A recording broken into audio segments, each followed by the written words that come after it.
Misfits get a point on the board versus Fnatic after a little bit of over-aggression in the top lane. But that puts us at a game number 4. And Dread, when we look into this, we've seen the decisions on the side of Misfits for the map choice or for the first pick, first ban. What are your expectations here? For Fnatic getting the option, most likely I expect them to transition into a first pick. But I can see them not. I can actually see them wanting to avoid that because of some of the weaker maps like the Dragonshire. Maybe, try to neglect and avoid those at all costs. Like Cursed would be probably one of the more likely options. But that being said, again, traditionally every team has been prioritizing first pick. And in fact, Misfits is going to send us to Dragonshire. Very, obviously the research is going to be there. Fnatic opting towards that first pick. Again, Fnatic 1-3 this season on Dragonshire. Their worst map by far in this early phase. At this point, really, in the last game, what we've seen, we have seen a lot of back and forth potential. And once more, the hero that really stood out was also Dehaka. We had a lot of split push going on through him. And that's actually what pressured the core then in the end and allowed them to win in the first place, put the pressure on Fnatic there. So I really think that Fnatic has to either think about taking away. They're very comfortable doing that, or at least ban it out to make sure that that dark mode doesn't get in here. I believe it was the first game of the series we saw that prioritization with the false head ban, trying to remove that from Quacknix, then to Dehaka for the first pick. Do you think that'll be a very similar story for Dragon? Yeah, we could definitely see that here. I mean, it's one of the maps where you need the most team coordination. The globals have huge value, so I could see that happening for sure. I actually think it's a bigger power play, whoever bans the Dehaka over the Falstad. I think Falstad's good, Dehaka's great. Like, he has very few heroes that can match him in the 1v1. He still provides the global. Like, Falstad just does Falstad things-ish, But Dehaka actually feels like he is built for that map. He is overly impactful comparatively, and he meets the, strong solo, which has to be respected when it comes to Dragonshire. Tassador's been making through a draft quite a bit with the ETC ban on Breeze. We've also seen a lot of control on the supports in general. We'll have to see if the Malfurion or Tassador will make it through. Probably one of them. I mean, I'm super hyped for this. The entire series was already absolutely fantastic. So at this point, Falstad ban out. That leaves the Dehaka open. You can ban the Tassador, but they're already hovering the Dehaka. They have to. He does too well in the 1v1. The problem is, if they do that, doesn't that lead to Fnatic just walking with the Ragnaros as the very first pick, saying, hey, we just won the top lane. So it's like, right now, the Falstad ban, it just puts such a crippling position already for Misfits into this draft. They're going to struggle in the top. You can match them in the 1v1, but then you lost the global department. And Ragnaros is actually such an annoying hero to play against in Dragonshire. You win the Dragonite and you say like, hey, awesome, now I can kill some structures. Ragnaros comes into play, see a Dragonite, that's it. This is one of the battlegrounds, especially when Fnatic and these teams play on it a little bit longer. And one hero that Misfits highly prioritizes in terms of, I guess, popularity, and maybe not early in the draft, but Nazeebo, they play a lot of the late game there. When we talk about solo laners, they do have Thrall to fall back on if there is an option. We haven't seen him prioritized as much. I really wonder, with that Dehaka ban, this is going to set the entire draft up with this pick here. I feel like that's going to bite Misfits in the butt here later on, and not in the way that Rhaegar would. They let it go. All right, so they're not even going to look towards that Ragnaros. So the Malfurion open up here. I mean, Malfurion is incredibly strong and it fits so well in so many compositions, but I think that's probably surprised Misfits a little bit. There were a couple of high priority picks that you could have gone for here. Ragnaros being one of them, another one, of course, still being the Tassador that's open. But teams haven't prioritized it, at least in this series, as much as we normally see in Europe. But yeah, Misfits are actually, I don't think they necessarily saw this particular pick coming now. I do expect to look towards the Rhaegar in this rotation for Misfits. I think it would be big, obviously, with Mouth removed, unless they wanted to move into Lucio later on. That being said,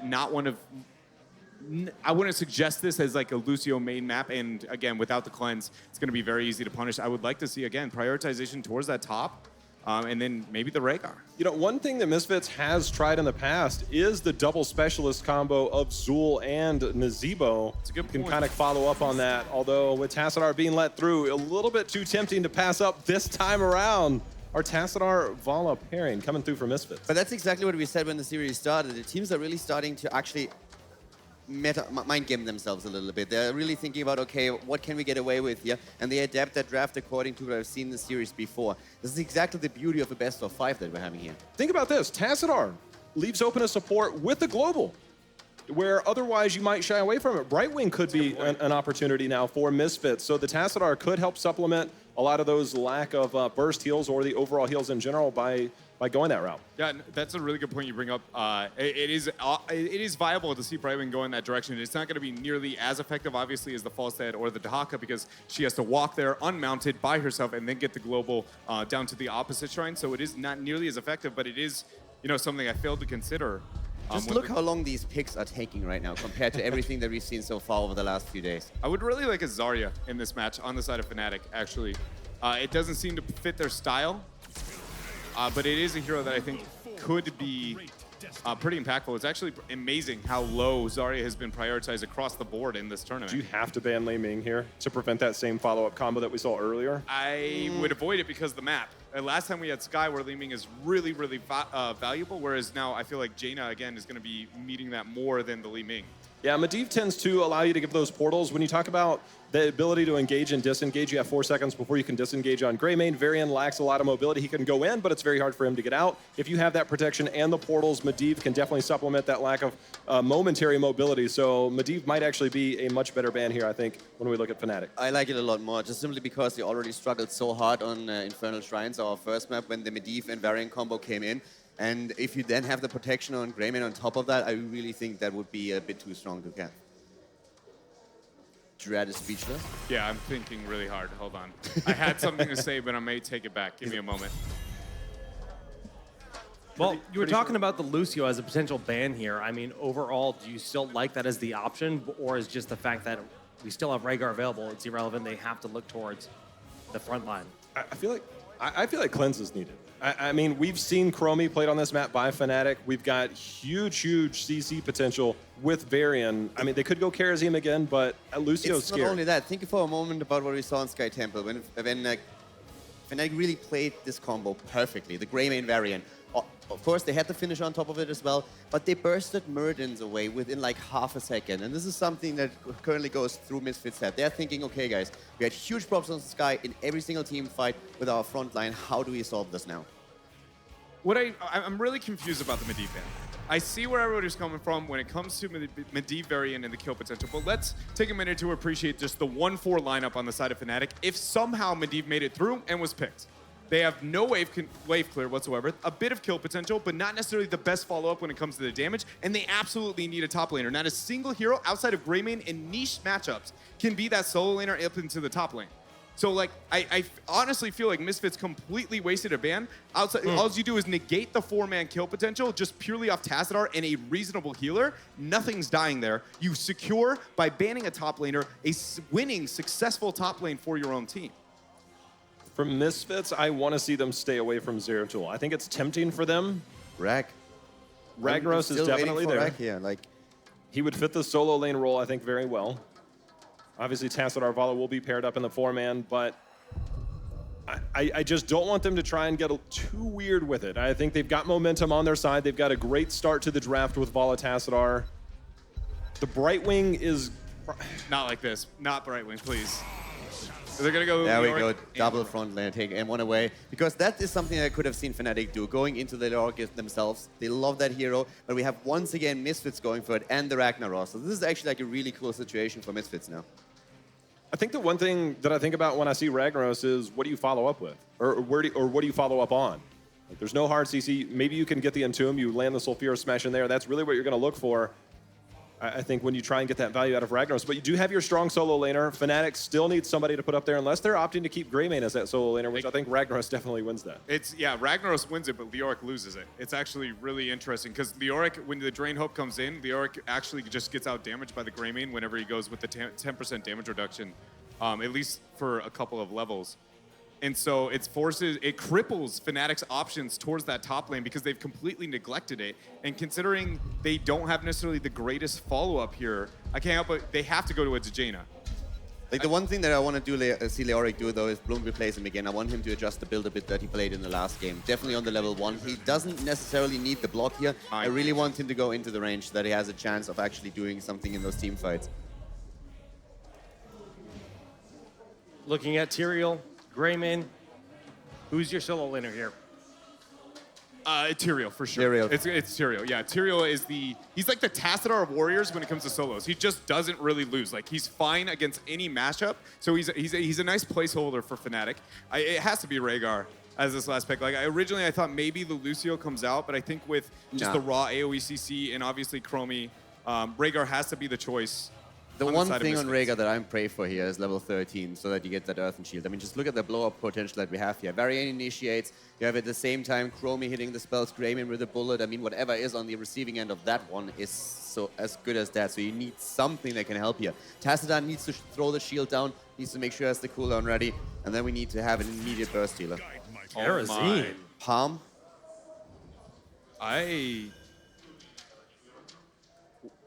The Karazim over the Rhaegar. Rhaegar would not only accent their wave clear that much more and make their 4-man absolutely unstoppable, but also Rhaegar works best in double warrior or heavy health bar scenarios.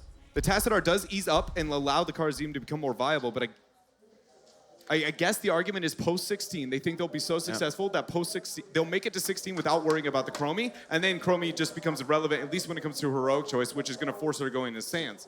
They can afford to lose a couple Dragon Knights. They still have the Ragnaros. Yes. So that allows them to really buy time. So if they lose the first few objectives, they won't care at all. I don't disagree with the direction that Misfits went, but again, I feel like with how poor the 4-man is on the side of Fnatic, I would have liked to see just a heavy commitment to just saying, well, your 1v1 is going to lose, or at least just go like meh compared to mine. I am going to make sure I dominate when it comes to the 4-man and cripple Fnatic's manipulation of that, because we know they're weak overall.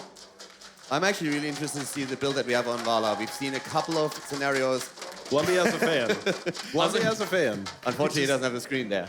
I just think We'll tell him later. Now kiss. That's all. You go. Now kiss. Kiss cam? Just put him together. Bring it to esports.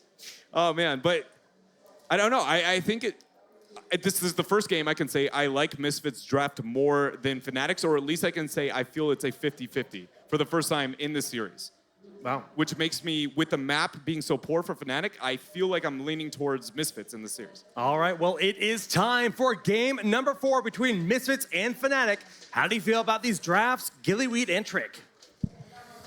That's an interesting question, Jake. We were talking about that ourselves. Trick, what are you thinking about this solo Leo strat that Misfits has with the TAS Vala? It's a strat that actually works a lot, especially here in Europe. Dragonshire is one of the battlegrounds that we just go super to the late game on, no matter what. Most teams believe that when it comes to Dragonshire, especially when you have Ragnaros on your team, you can hold on for a long time. So you get that Spectral Leech at level 20, and all you gotta do is just play safe until then. It will be roughly hard to play safe against Fnatic with their composition. They have the Varian into Chromie, which in my mind is a pseudo-temporal loop, especially before after level 4 to level 10. So you get that nice setup for combo, and then you have that Greymane finisher that can jump in and bring some damage out. I actually would like to see you to go for the throw. I know we mentioned it in game number 1, just to finish off those kills. There's a lot of squishy targets here that have decent health pools that Greymane and Chromie can just chunk through. Nonetheless, we've begun. We have begun both teams here in the mid lane. Once we see them clear out the waves, we'll see how the teams want to set up their solo laner. Of course, it should be Nurok up at the top as that Ragnaros probably. We'll see Wubby respond by going up to join him on Tyrael, and that is they start to move up. But Misfits in a control. Lumpy slowing down rotations from Breeze, forcing Malfurion and Chromie to move all the way around to get to this rotation. That just further allows Misfits to control this spot, just like we saw them do early on Tomb as well. Open to control that area. Nurok potentially having some pressure on the top, playing safe though, realizing someone peeled off from the middle lane for Fnatic. The wave clear for Misfits is pretty darn strong here with Tassadar in the middle, Lumpy rotating between the lanes. Having Ragnaros in the top is also going to be pretty solid against that Tyrael. So our shrines to be activating in the next 5 seconds. I want to see Shrimp PP a little bit aggressive with the time trap, try to set that up before that actually occurs. However, he just had it used in the middle lane there as he was controlling it. 2 in the top lane. Quack next and Wubby, hoping to put some pressure on Nurok, but with that safe play we've seen from him, he's just fine here. Fnatic will be able to start grabbing the bottom shrine. Generally, when you know a team has outmatched you in that 4-1, moving rotations between mid-bot, that's when you see a team try to change up some of their rotations in whatever way they can to stop your opponents from just being dominant through that. Because if you can't, they're just going to drain the towers of ammo, and then it becomes a problem for you to try to contest the shrines. Blumby is going to start to move in. Breeze doesn't have Warbringer yet, so they're waiting until they can get 4 before Fnatic can start to go for these kill potentials. And we do have Moonburn for Smexy, so he's giving up Scouting Drone to be able to help supplement his team's wave clear just a little bit. I like that. I like that combo with Chromie in particular. One, you can have the Moonburn to help out with the wave clear, but you need the wave clear because of Chromie. And two, in a way, Time Trap, if you put it in that bush in the top right, is a Scouting Drone. Someone will walk through it. They don't know it's there unless they use an AoE ability, but it reveals that you've used that AoE ability. So not a bad pickup here for Smexy, really aiding and working together as a team. Fnatic is. Now, we have 3 in the bottom left, putting pressure on these 2 members, just Malfurion and Chromie in the bottom. So both shrines have been grabbed. A third will finally join the party as Breeze runs down with that Warbringer. Yeah, Misfits are having a heck of a time trying to steal away this bottom shrine from Smexy, Breeze, and Schwimpy. Splendor gets charged. Schwimpy moving in, may throw the Dragon's Breath. Yeah, it does throw it on the tower instead. So Splendor's going to have to go back, but still no kills just yet. But this whole entire time was a clever distraction to let Wubby pick up the Dragon Knight. That's right. You look bottom and we'll run top. Wubby applying the pressure. Now, remember, this is the early Dragon. We always talk about it on Dragonshire, but sometimes you need a reminder. You only want to grab turrets here. You're not going to grab too much. It's not the most durable vehicle in the game at 3 minutes in. So watch for Fnatic to spread out and apply pressure in different lanes. We have Raven in the middle. We have Schwimpy down here in the bottom, working in some attacks when he can, focusing Tassadar, because if you get Tassadar low, suddenly he has to play more reserved, and you might miss that shield that you would normally get on a Vala. Trick, we saw just how important early game was to Fnatic in the last game on Tomb of the Spider Queen because of Misfits' strong late game presence. And there was one play that completely opened up the game for Misfits. Do you feel it's the same here for Fnatic, that they have to be very aggressive and strong and get a lot done before Misfits get to those late game power spikes? Oh, I could see that here. The one thing that's missing is that we have Greymane and Chromie and Varian on the right side, so they get isolation like crazy. Tyrael also sanctification means that Fnatic can be hyper aggressive after level 10. When we do get to the point Karazim gets 16 and cleanse like crazy, then you can have Misfits start to overstep their bounds a little bit because you know you have that in their back pocket. But Fnatic just seems to really enjoy being more aggressive lately, especially the more we see him in the HGC, because EU is slowed down a lot. There's always these moments where we're going to these late games. There's a lot of posturing, a lot of dancing, and Fnatic seems to be enjoying the discipline and being more aggressive, and it works out for them. We see him do very well in the early game. I even think they had that game won, to be honest, on 2 minute Spider Queen. They just missed out on a few auto attacks because they were being a little too cute. So just this game, be more disciplined and make sure you set yourself up. Here comes a great engage here from Breeze. He goes in for the dive. Splinter taking damage, will Radiant dash away, but still, you see the potential of the damage and the setup. The pseudo-temporal loop for Schwimpy with the engage from Breeze is a very powerful. Right, and even if they're not able to get the kill off of that once Temporal Loop comes in, if that is the possibility or the heroic, we're still waiting to see. You know, it's going to be a Slowing Stance. So even though they don't have Temporal Loop, they can still throw Slowing Stance behind the target, and then they're going to have to spend either time running around it or through it slowed down.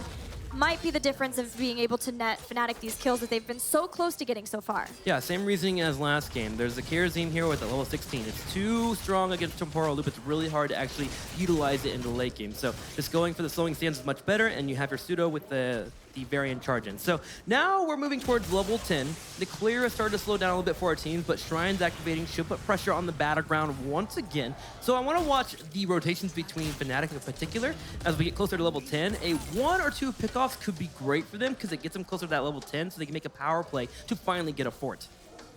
Rotation starting to come in here in the bottom lane. Splinter gets hit by Sandblast. Breeze chooses not to charge at that point.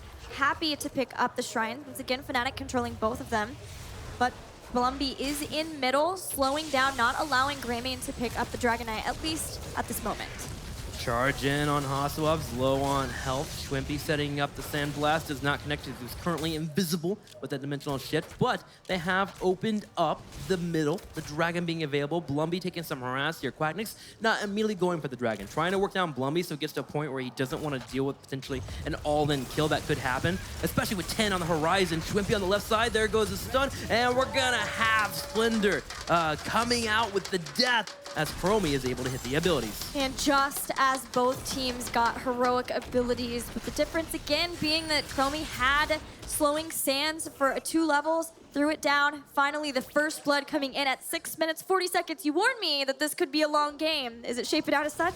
Yeah, it's going to be. For Fnatic in particular, it's very hard for them to actually push down forwards without the Dragon. Granted, they have Gray main, so you're like, Trick, what are you talking about? But Chromie without the wave clear, Varian without the wave clear, it's actually very hard to actually get into a spot where you can take down a fort without risking deaths. So the Dragon, they need to have that control. On the other side, Misfits has done a better job here with the Vala, the York that can be in the front to tank that aggression. They can be a bit more aggressive. So yes, it's going to be a long game just based on the comps that we have. Dimensional Shift is not available apparently. Tassadar gets picked off and Fnatic just taking kills left and right. Yeah, Tassadar was taunted to oblivion with so much damage there again. It started out really well. Misfits had Blumby move back in, stall one more time for the Dragon Knight, but the rotation from Breeze was so swift to get a Tassadar kill. But Webby is low in the top lane, so for now, that will be Misfits' vestige of hope that they can continue to stop Fnatic from getting the Dragon Knight as long as they need to, because they needed Tassadar to be able to respawn and get back in. Ragnaros continuing to control that top lane. Tyrael having a hard time, especially with the slow rotations that keep happening. We've had Vala head up there now just to set up for that Tyrael, and Ragnaros is elected to move down to the bottom left. Big rotation here from the Misfits, and it looks like they want to actually have an engage and have some burst available. Entomb into Sulfurous Smash is a upfront kill over a Vala kill. So the Ragnaros rotation, while it may seem odd, it's good against Chromie. When she uses her Sandblast, you can actually just queue up that Sulfurous Smash and destroy. Now, of course, timeout is normally picked up, but we have reaching through time here for Fnatic. So that means Sulfurous Smash is that more deadly. Very true. Schwempy will have to be watching out.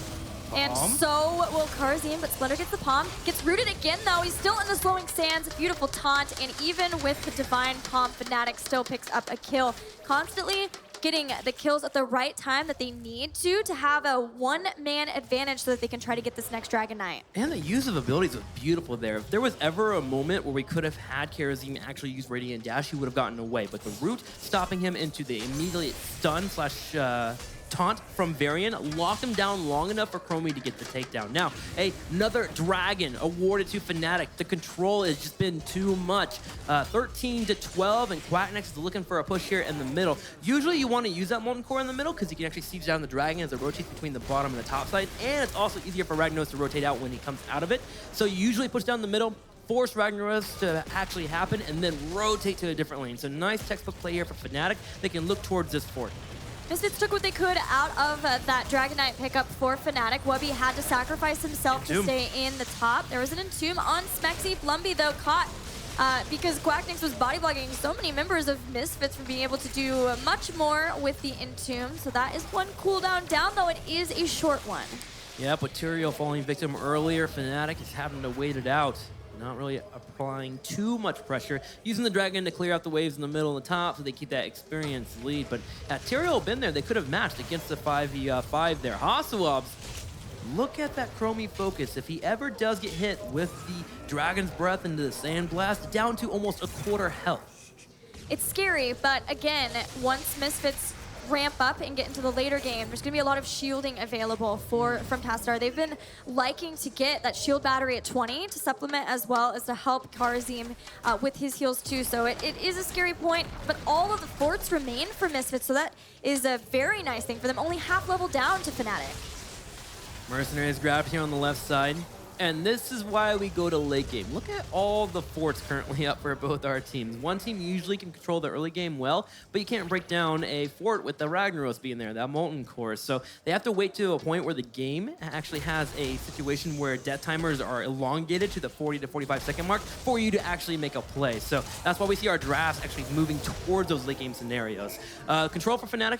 Working out well, though, as they grab the Mercs in the bottom. They can apply some pressure. They are looking to maybe take their first for the game here at 11 minutes. And with no rotation from Misfits, they just push in the top here to take their own. Misfits trying to open up and match the siege of Fnatic. It's not ideal. It is the top lane, but it does give them valuable experience. But Fnatic, very, very close to 16, can continue to put on the pressure with these bruisers in the bottom lane, taking out towers and getting their 16 talent here, forcing the backs. Only Ragnaros is still up at the top to guarantee that fort.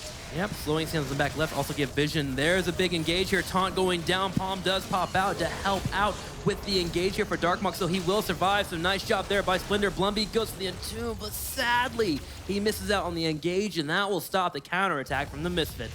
First combo not quite in sync with Taunt, but the great Palm 2 from Splendor ensures that Greymane stays alive, or that one stays alive, but it's gonna be Nurok who's in trouble, so Fury smash to follow up, knowing he was gonna die, to see if maybe his teammates could follow up. Breeze dives back in, slowing Sand still on the retreat path.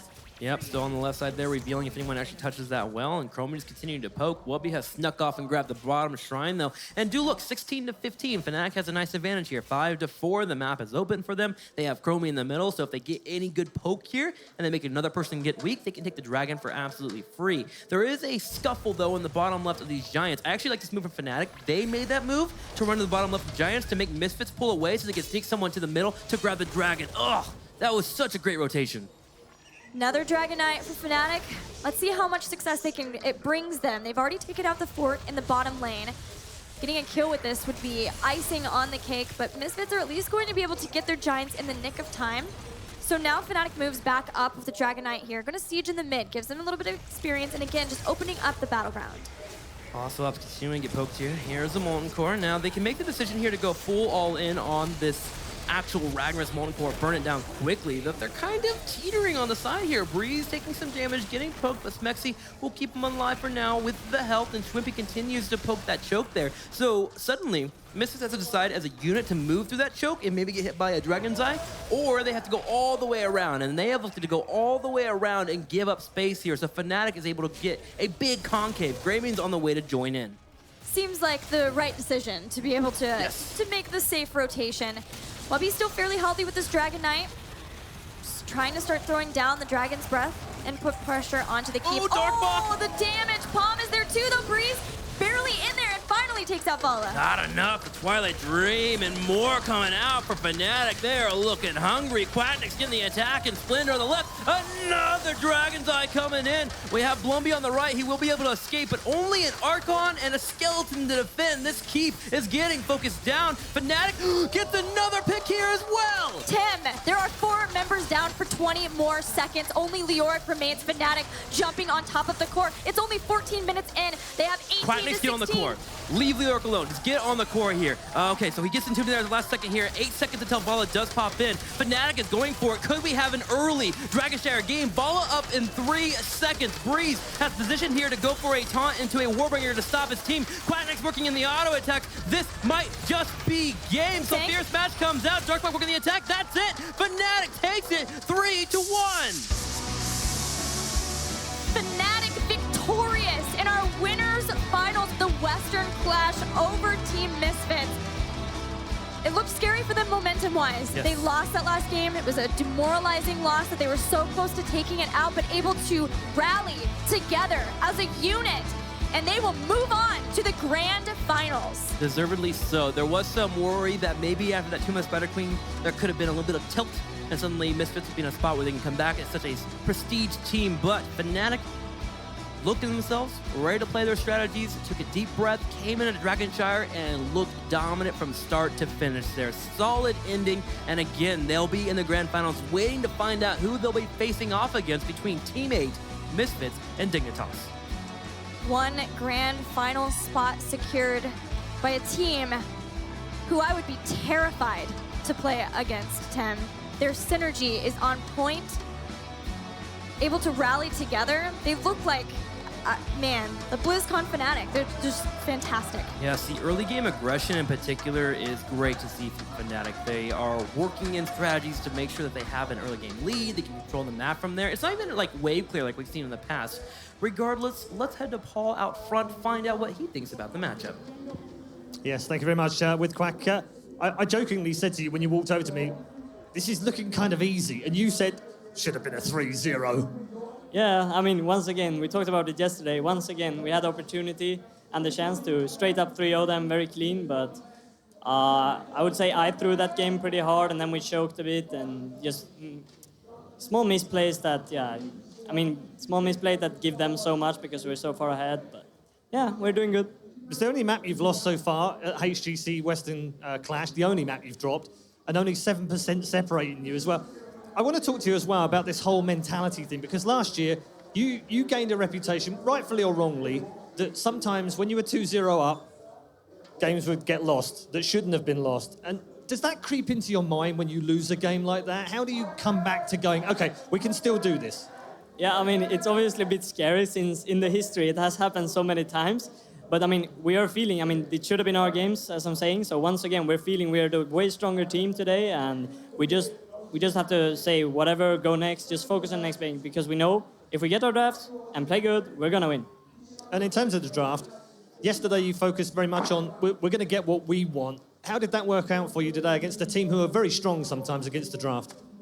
Obviously, there's some different variation. Like we have to prioritize a bit different since they know some of the stuff we are going into. You can see some Medivh bans coming out early, whilst with NA we could just pull them out. They had no idea they would come and so on. So there's a bit. It's just different priorities, but I think overall we still got what we wanted today, and we have more. And yeah, it should be enough for us because the enemy has so many things they should fear at this point that we should be really fine in drafts. So through the grand final, any preference on the other three teams that you could end up playing? I want to play Dignitas, I feel, since we played Misfits right now. So I want to show that we can beat the other top 3 team as well. And yeah. Well, congratulations. Fnatic are through to our grand final a little bit later on here at HGC Western Clash. They are also 9 series in a row without defeat. What a terrific upper bracket final. Let's find out what their analysts made of that. You know, give it up for Fnatic once again. After such an amazing series, these guys really deserved it. We always talk about their tendency in the past to tilt after a loss, and that was not the case in game number 4. But let's jump into that series talking about it. Now, one of the things that you discussed in the draft, Dreadnought, was the Kerosene pick as that last slot. What was the impact of that? I mean, it came out to nothing really, considering mainly because Misfits did not take advantage of the fact that they could have had a dominant format. They did very little with it, and they're waiting for that 16 mark, and it hit that middle ground post 8 where Chromie suddenly becomes, you know, a terrifying hero. She's got a heroic, she can make big plays, and they did that, exactly that, with the Varian, with the Chromie, and nobody had an answer. Well, Kaldor, walk us through some of these last moments of that game. Well, there was the Dragon Knight, and this is where Shrimpy's disgusting damage output is just absolutely incredible. I mean, just look at this. He's killing them left and right. First of all, we have the Pam, which I actually think was one of the reasons why they went into the Karazim over the Rhaegar. But at the same time, like, there's one hit after another from Chromie, and they're getting kill after kill. There's 3 kills against 0 at this point. The Dragon Knight is down, but they don't care anymore. And just watch Hazorps here. He's actually trying to escape, but once again, Breeze goes in, bam, and he's gone. And therefore, we have an open door. They go through the keep, go for the core, and that's it.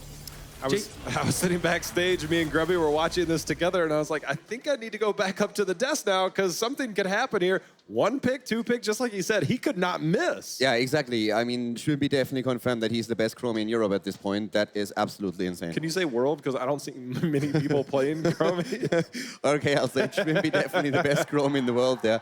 I mean, he literally made that game at this point. He just went in and took them down. There was the quick palm and everything, delays him for just a second, and the next one hits, the next one hits. He just doesn't miss. It was pretty nasty. I don't even know what you do against that. I mean, the best part about it when talking about, like, you know, what Shrimpy, the impact he actually had is, like, again, they didn't take advantage of the early 4. They hit 8, they got a couple of kills, and then Fnatic opened up the window. That game ended just as Misfits is hitting 16. Yeah. The main reason to go the Karazim pick over anything else, right? You do have the Palm, and yes, the Palm can stop, but again, we just watched the Palm save the target, and they're dead. Like, the cooldowns for Chromie are shorter than that of Palm, so much so, like, and the target's gonna land exactly where they died in the first place. Chromie's just like, I'll take Q number 1, I'll take Q number 2. It's just asking for it. That's not even counting the variant setup. And that, yeah, but the setup is actually a really important one as well. Yeah. Breeze was always there communicating with him and saying, like, dude, I got this. So he jumps in, gets the stun, and there's the damage right away. And talking about the cleanse for just a moment on the 16, we're actually mentioning a lot that we could see the time loop on Chromie. So far, Shrimpy hasn't even thrown that out because he just says, especially on 20, my level 20 is going to slow them down so hard. I get so much value out of it in these fights. And you could actually tell every time Karazhan jumps in to try and cleanse someone, even before that, there was immediately the slow stance, and then he tried to get out, and he was just like, guys, I can't get away from this. Yeah, that's such a cool adjustment for them. We saw it with the Bloodlust in game number 3. Almost got the victory there. Game 4, we saw the power of slowing sense controlling the space. Who's the playmaker for you? Who's the number 1? Is it just Shrimpy? We said him after the start of the series. I think I am most sold. For me, it has to be either Wubby or Breeze. I feel like their front line makes the back line, at least in that series specifically. Like Shrimpy, yes, he has the flashy plays. He's the one doing the damage, but I feel like a lot of the times it's the Holy Grounds, it's the Sanctifications, and it's the Variant Charges that are really winning these games for Fnatic. They're on point. I mean, every step of the way they're on point. And like Paul said, 7% only separated them from a 3-0. I mean, but Misfits, I mean, they showed poise. It's not like it was an easy series for Fnatic. And, Misfits not out of it. We've talked a lot about Fnatic, and rightfully so, but this could be a rematch. Did you see how annoyed he was when he talked about their mistakes? When he just like said, yeah, we should have had it the 3-0. Then he analyzes real quickly, takes full the blame and everything, and then says how they actually made a couple of bad calls after that, but how annoyed he was that they just lost this one map. Where he said, like, once again, we don't secure the 3-0, even though they won the series convincingly. Beautiful competitor mentality. Yeah. I almost envy it, really. It's just the fact that you can look at your play, you can be so dominant, you can be now probably heavily projected as the #1 of this tournament, and you still are looking yourself not satisfied. With that, you wonder why Fnatic's rising to the top of not only Europe, but it seems like the world. That mentality is exactly why. But I also feel this was a major step, because we talked about how dangerous it is. Paul talked about it with Magnus himself, and he said, like, yeah, it's in our head, it's in our minds. And a win like this, that gives confidence. Next time it happens, they know, guys, don't worry. Even if we lose one, we still got this. You know what else gives confidence? Beating MVP Black. Yeah. I would carry that around everywhere I go. Absolutely. Well, Fnatic, the first team to qualify for the grand finals, confirming at least a top 2 place here in the tournament. We want to know what you guys think about our next series. It's going to be Dignitas versus Team A in the lower bracket. Head to Twitter, use the hashtag HGC, and we'll be back in just a few moments.